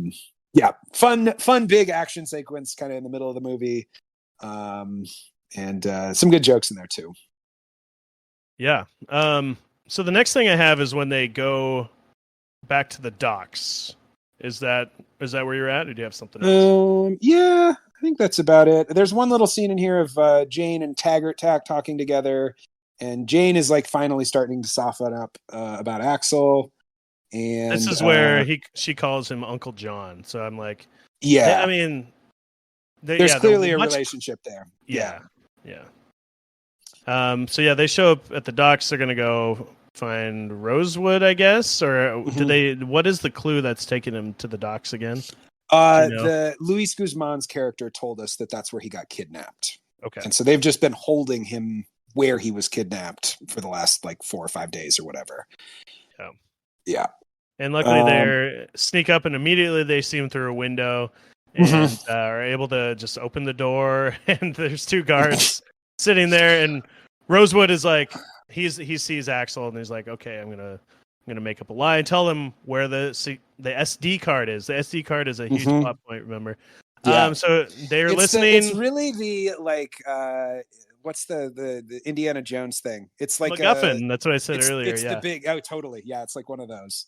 Yeah. It's the thing we're chasing that nobody really cares about, or the audience doesn't care about, but everyone else does. Yeah. So they sneak in and knock these 2 guards out and save Rosewood. The SD card they find out is in his Rambo knife that they had referenced earlier. So Rosewood has like a giant, we learned in like number 2 that he has this weird collection of like weapons and knives and stuff, and he's kind of a weirdo. We talked a lot about that, and we find out that the SD card is hidden in his like giant knife. And so they steal a truck here full of statues. So let me get this right. The statues are filled with drugs? I think they're hollow, and then the inside of them is full of drugs. That's my understanding. But yeah, they also could have just been using that as like a cover, because their drug delivery scheme is with these like art delivery trucks, which also just seems like a cover for an illegal operation, Mm-hmm. Yeah. So they know where the SD card is. They got Billy back. But we forgot to mention something a little bit right out. There was a little scene earlier. Jane had gotten nabbed. And so when they call Jane's phone here to tell them that they've got the evidence and they can wrap all this thing up, it isn't Jane that answers the phone, but it's Grant. And she's kidnapped Axel's daughter. Yeah, and they're in the mansion. So immediately I was like, oh, yeah, this movie's ending in a mansion shootout. Classic mansion shootout. Excellent. 80s style. But so they steal this truck with the statues in it. Open truck. The statues are kind of falling out. They also have a chase with some guy with a machine gun shooting at them. So they basically just take this truck all the way to the mansion where they know his daughter is.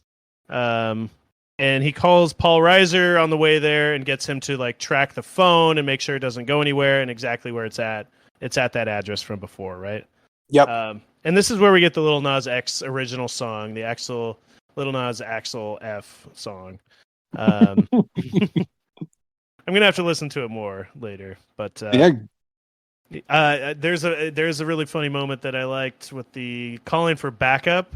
They're like, how are we going to call for backup, or should we call for backup or something like that? And his method for calling for backup is he sees a police car, just a random police officer on the side of the road with his door open, and he smashes the door to get him to chase him. And he does this a few times, right? He kind of like nicks police cars on the way to this mansion to get them to like chase him, and that's his quote unquote backup calling. It's like he's playing tag. I love that. Yeah. His backup is getting them to follow him, which if they caught up to him, they would just arrest him. They wouldn't. Or like shoot out the tires and end the whole day. Yeah. Yeah, exactly. So that kind of ends with another reference, I think, to the first movie where all the cop cars just pile up on each other. And there goes the backup, they say. And we get to the mansion. It's mansion shootout time. The truck just crashes through the fence and through the front of the house, which I was like, hell yeah, when that happened. Yeah. I was into it. And Taggart shows up on his own, right? Yeah, he kind of shows up at the same time, and he and Billy have a couple of moments through here. It's some nice throwbacks to the first one where, Billy stands up and tells everybody to put their weapons down, and they just shoot at him. He tries that again. Jane, because of the police lessons she got as a child, knows how to get out of handcuffs. So she gets out of the handcuffs, and, all this commotion, all the dudes are kind of scrambling around the house. She knocks out a couple, Billy and Taggart both shoot a couple. Axel shoots a couple. And then we get our big showdown with Grant, with the big bad. Yeah. So there's a little showdown here, and I forget how it all kind of culminates exactly, but at one point he's about to just shoot the girl. Forgive me if I'm rushing through it, but no, this is what I've got next too. Yeah, he dives the slow motion scene, and he takes a bullet for her. So Axel like jumps in front of the bullet, and right at the last second before he kills her, Joseph Gordon-Levitt shows up and shoots Kevin Bacon in the head, and it's full on like John Wick style. Yeah, you see it go through his cheek. Yeah. No, I was just gonna say that dude he's in the right place at the right time in this movie. That's like his Joseph Gordon-Levitt. Yeah, dude, he pops up in the perfect time. That's an Abbottism, a Bobby Abbottism. Bobby Abbottism. Yep. Rolls off the tongue. Yeah. So that's that. Everything is all good. They destroyed a lot of things. They killed a lot of people, and everyone's good to go. Yep. Yeah, I guess they got the video evidence now, so they're justified for doing all this other destruction, crashing police helicopter after stealing it, all that stuff. That's just classic action movie stuff that you're gonna have to look past. Yep. Yeah. So, he goes to the hospital, right? Yep, he got shot, so he's at the hospital. He hates the food, so he sneaks out and goes to the restaurant across the street. And Jane finds him there, and they don't reconcile completely, but she kind of leaves it a little more open than it had been before. She's welcoming him into her life a little bit. He finally just looks at her and apologizes straight up. Yes, kind of like Joseph Gordon-Levitt had mentioned, his dad did, and he gets over his bullshit and just straight up mans up or whatever. He's is the bigger man and apologizes. So, yeah. Nice little note on that. They walk off together, just kind of limping across the street slowly. I don't know. Yeah, that was kind of a funny moment as well. And I think that would have been a great ending. But then we get one little scene at the end with Billy and Taggart are on a stakeout, and Axel just hops in the back seat, and they decide they're going to go get some steaks, probably at a strip club, and then it freeze frames on Axel's face and credits. Yeah, this little scene is like maybe unnecessary, but it is showing that she is having them tail Axel F. Like the daughter's having them tail Axel, make sure he doesn't like leave town again, right? Or like leave her. Yeah, because the last thing she says is promise not to ever leave again, and then you get a thing where like she has put them on. I don't know why she's in control of them or why they would agree to do this, but yeah, she's making sure he doesn't like leave, right? I didn't read that scene that way, but maybe it might well be that way. Yeah. Okay. I would need to watch it one more time. They said watch him making sure he doesn't leave the city or something like that. Now he's officially a Beverly Hills Cop. Then he's stuck there. I mean, there's no way the next one, because spoiler alert, there is going to be another one. Oh, they greenlit another one. Okay. Yeah. There's no way the next one could start in Detroit unless he's just visiting there, right? I mean, yeah, he just reconciled with his daughter. He's got to just move there and be with her, right? Has to. That would make way more He sense. has. He seems to have they nothing both move keeping back him to Detroit. Yeah, maybe. But he seems to have nothing holding him in Detroit, even from the beginning. I feel like why hasn't he moved there the whole time? I guess it's not his vibe. You can't buy those cool Detroit Lions Letterman's jackets in LA. You have to buy true. those, at the source. That's true. Yeah, he'd have to get like a Los Angeles Chargers jacket or something. And who wants that? Who wants that? Nobody wants that. Not even players. Yeah. So get a little wrap up. That was just to get us, see those characters together again, because we never really got to see that in this movie. Yeah. And that's what everybody loved about the first couple movies is those three. So I was fine with them putting that little coda at the end of this thing. Yeah. But yeah, that's all I've got. Would love to hear what you thought about this thing, Tanner. Well, I think I've been talking about it. I think I like this movie quite a bit. It's not like my favorite franchise of all time. I don't think it's amazing, but I think it was pretty good. It's my favorite one since the first one, probably.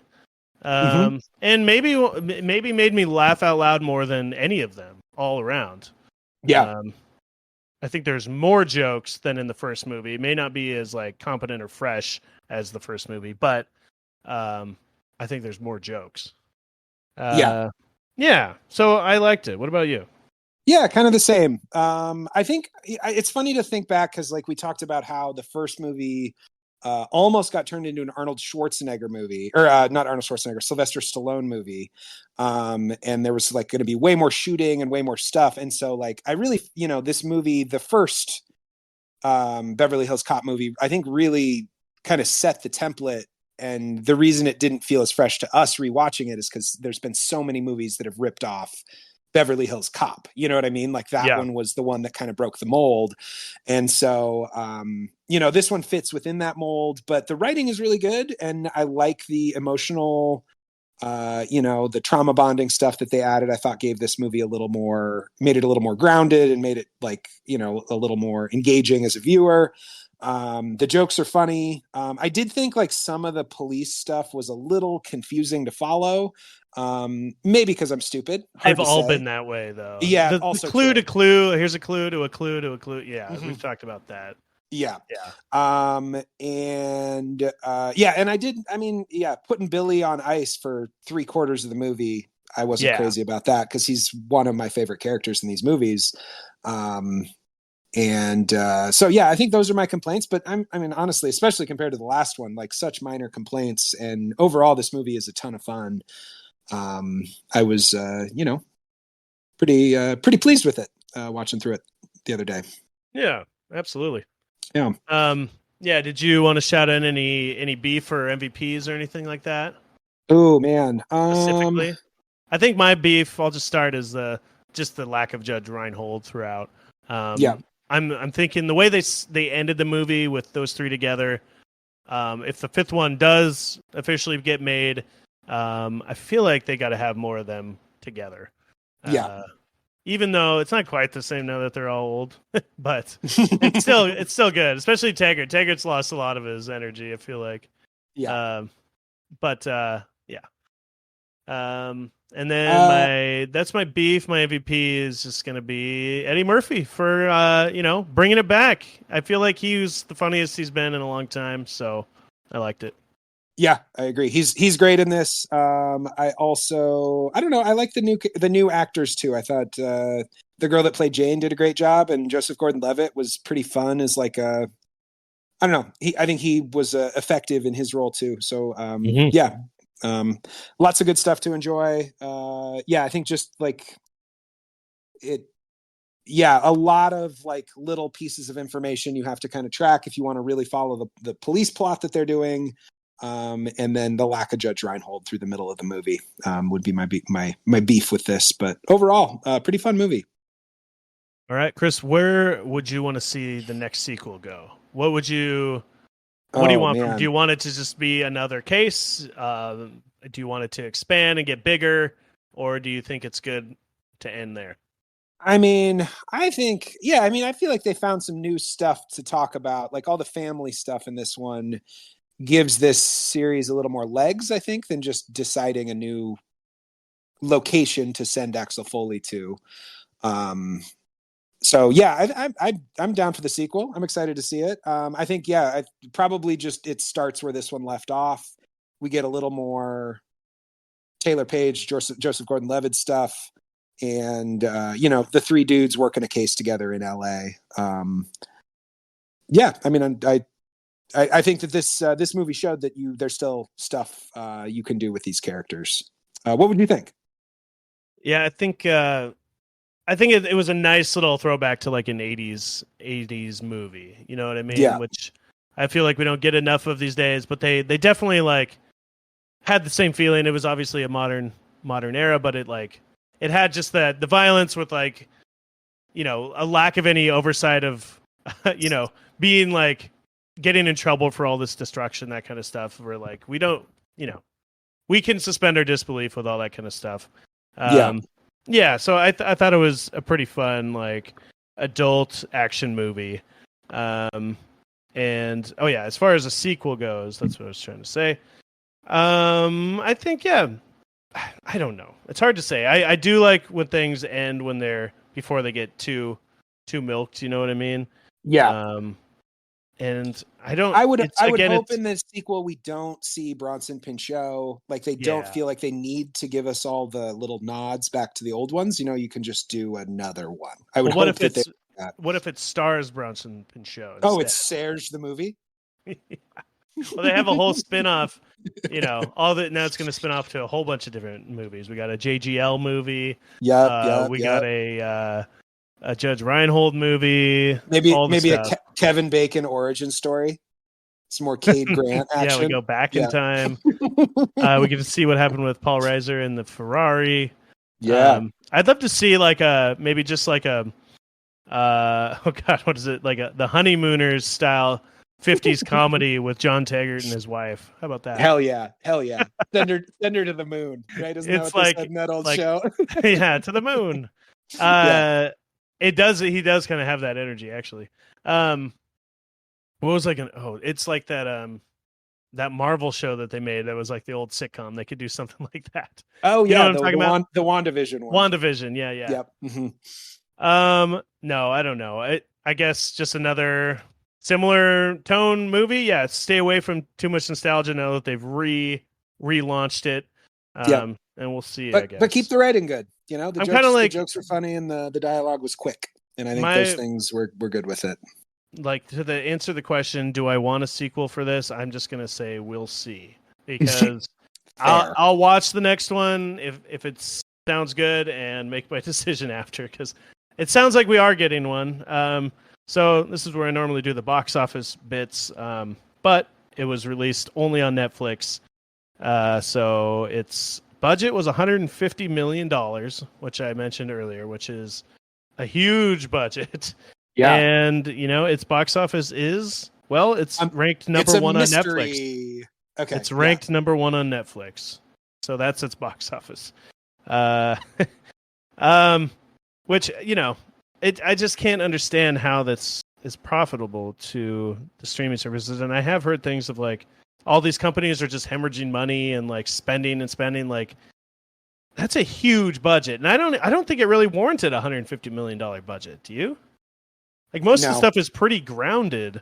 Yeah. And just like It's a lot of shooting actors in rooms.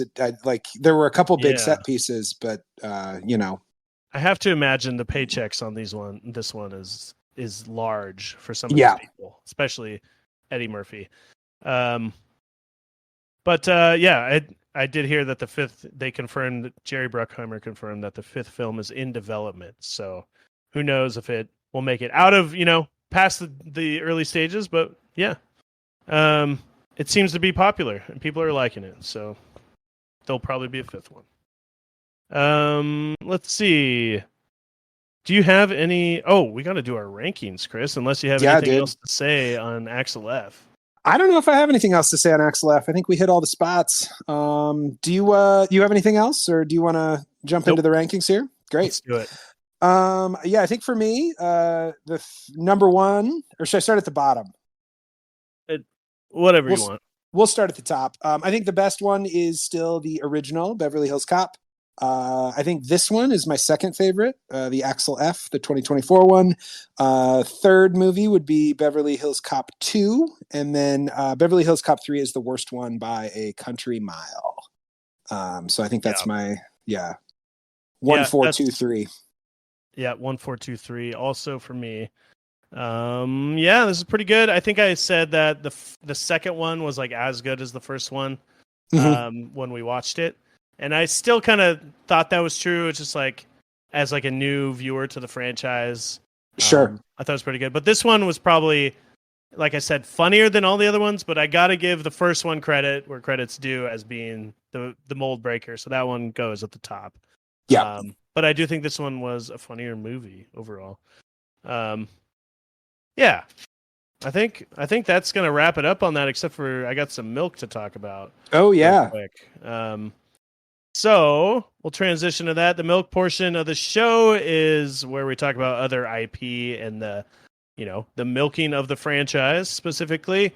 And this is the second Beverly Hills Cop video game that I've played out of 2. And it came out for PlayStation 2 in like 2006 called Beverly Hills Cop. And so Wait, it just came out, set what did you say it was Beverly Hills Cop 2? No. PlayStation 2. Got you. Sorry, I got my 2006. Great. Don't confuse your 2s. Yeah, 2006. And so just to set the stage, the first scene, the first level opens up. It's a first-person shooter. First level opens up, and the first thing you see is a dumpster on fire. So if that doesn't set the tone for this game, nothing will. It's a literal dumpster fire is the first thing that you see. So it's a really trashy game. I did play it. It sucks. Like, it's really bad. I could pick it apart. You'll have to watch me play it. I beat the whole game. It's like a 2-hour game. And it's basically you sneaking around, and the guard detection is really terrible. And then you basically sneak your way into some place, and then you shoot your way out.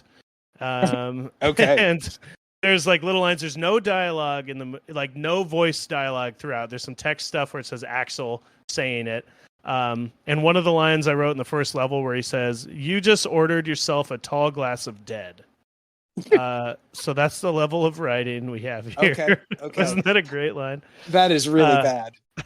I like to imagine they could have made a game where you like walk into a warehouse and a guy confronts you and you have to select, like, do the Jamaican accent pretend. Oh, wait, I haven't got there yet. Oh, did they do that? Hell this yeah. movie, or you keep talking. This game has a feature where people, like guards, find you and they ask you questions like, "Who are you?" And it turns into this Russian roulette thing of like a dial going around, and you have to like hit it on. There's like a green, yellow, and a red button or a landing spot for it. It's spinning and spinning, and so if you hit the green, you tell a good lie. If you hit the red, you tell a bad lie. And this aspect is actually pretty good of the game. Like, it's interesting, and it captures the Axel-Foleyism to a point where not even the third movie could. It's too bad. Like, the rest of the game is just so bad. I think I saw that they made it in like 6 weeks or something. Jesus. Okay. But that aspect is interesting. There's even a level in a strip club where all you do is like, there's no shooting at all in that one, and you just kind of lie your way through and get in and find information and then lie your way out of it. So that part is kind of interesting. Yeah. But, okay. The other levels in this game are like docks. You go back to the docks. You go to like the boatyard. That is the dock. You go to a garage. You go to the first level is a mechanic garage, and it reminded me of the mechanic garage from the third movie with the dance scene. Yep. No dance scenes in this Axel F movie we just watched, by the way. Maybe that's my beef. No, that's MVP. MVP, no dance scenes. No dance scenes, yeah. Yeah, so there's like 6 quick levels. Like I said, a couple hour game using save states. The hard thing is it's like almost unfair. You have to restart a level from the beginning if you get caught, and like people see you from behind like cars that you're sneaking around. Like it just doesn't make any sense. And people like shoot you through walls, and it's like just really poorly made. But yeah, the end of it is a mansion shootout scene. Oh, and also there's like Excellent. there's like a really good another highlight of the game is has this Axel F inspired track in the credits, and sometimes they'll play it in the game. That's like really good. It's like it makes no sense that it's this good. They didn't use the Axel F song, which was I don't know why they couldn't get the rights to it, but they didn't. But they made a song that's almost as good but similar with that 80s synth vibe. Yeah, It's actually kind of incredible that they got a good song. But the problem is they don't most of the game is complete silent except for like the sound of walking and gunfire and stuff like they don't even throw that track into the game at all. It's just like it's just really poorly put together. Okay. Yeah. But somehow still like playable, at least with save states, which is like in an emulator I can like save it at any point. So anytime I die, I get to save it or like start from that moment. Not Gotcha. like Yep. not Not like go a all the way save back system. to the beginning of the yeah. Oh, and the other bad thing is the character model. Whenever they show him, is just like it's not even. They didn't even try to make him look like Eddie Murphy. I got to show you a screenshot of it because it's really silly. But it exists. A lot of people say it's one of the worst games ever, and I think it's funny because I feel like every week I play a game on here or like with these franchises that someone considers the worst game of all time. You know what I mean? You're really getting a taste of the bottom feeder video games. So This is thank you for doing that for us. This is what it's all about. This is what the show is all about. These are where the franchise has been milked. Even if like absolutely, yeah, you know, the third one sucks, but the fourth one's good, kind of thing, which we see in franchises often. There's still the milk out there that's just like should not exist, and is basically just using the IP to make money. I don't know how much money it made, but that exists, and you can find it out there. Yeah, I think that's all I got, and you can go to our YouTube, Milking the Franchise, YouTube.com. Not .biz, not .biz, or open up your YouTube app even. Yeah, and you can watch me play that game all the way through. I also played a game a couple weeks ago, so yeah. Chris? Well, Tanner. Well, do you want to shut the book, close the case for Beverly Hills Cop? I think it's time to leave Beverly Hills and Detroit in the rearview mirror here. Should we give? Well, I guess before we do this last part, make sure you like and subscribe, and also check the show notes. We've got a survey to go along with Axel F. I think Tanner and I both recommend it. So watch the movie. Take the survey, and should we give the people a little teaser of what we're jumping into next week? Yeah, so next week we are going out of Beverly Hills and we're headed to the Midwest. Oh, and yeah. What do they have in the Midwest, Chris? They have these like spinny things. They twist. That's right. We're watching Top. Dreidel. We're watching the Dreidel franchise. No, we're watching Twister. So there's a Twister movie coming out, and Tanner and I are going to get to watch that one together, which will be exciting. In 4D. In 4D, and to get us ready for that, we're going to go back and watch the. Is it Kevin Costner or is it Bill Pullman? Bill Pullman and Helen Hunt. There we go. Yeah. Great. So we're going to Tornadoes. Going to Tornado Alley to watch Twister, and so it's just going to be a little 2 off. There's only 2 Twister movies, and we'll keep moving from there. I like doing these like when you basically have like a remake way later based on nostalgia. It also fits what we do here. So definitely, yeah. And And I yeah. have a lot of fond memories of the original Twister movie, so I'm excited to see if it It was a big one. lives up to my memory of it. Yeah. Yeah. Cool. Well, we'll do that next week. And thanks for listening, everybody. You said check the show notes and take the survey, right? Yep. Oh yeah. Oh yeah. All right, Chris. I'll see you next week. All right. Bye. See ya.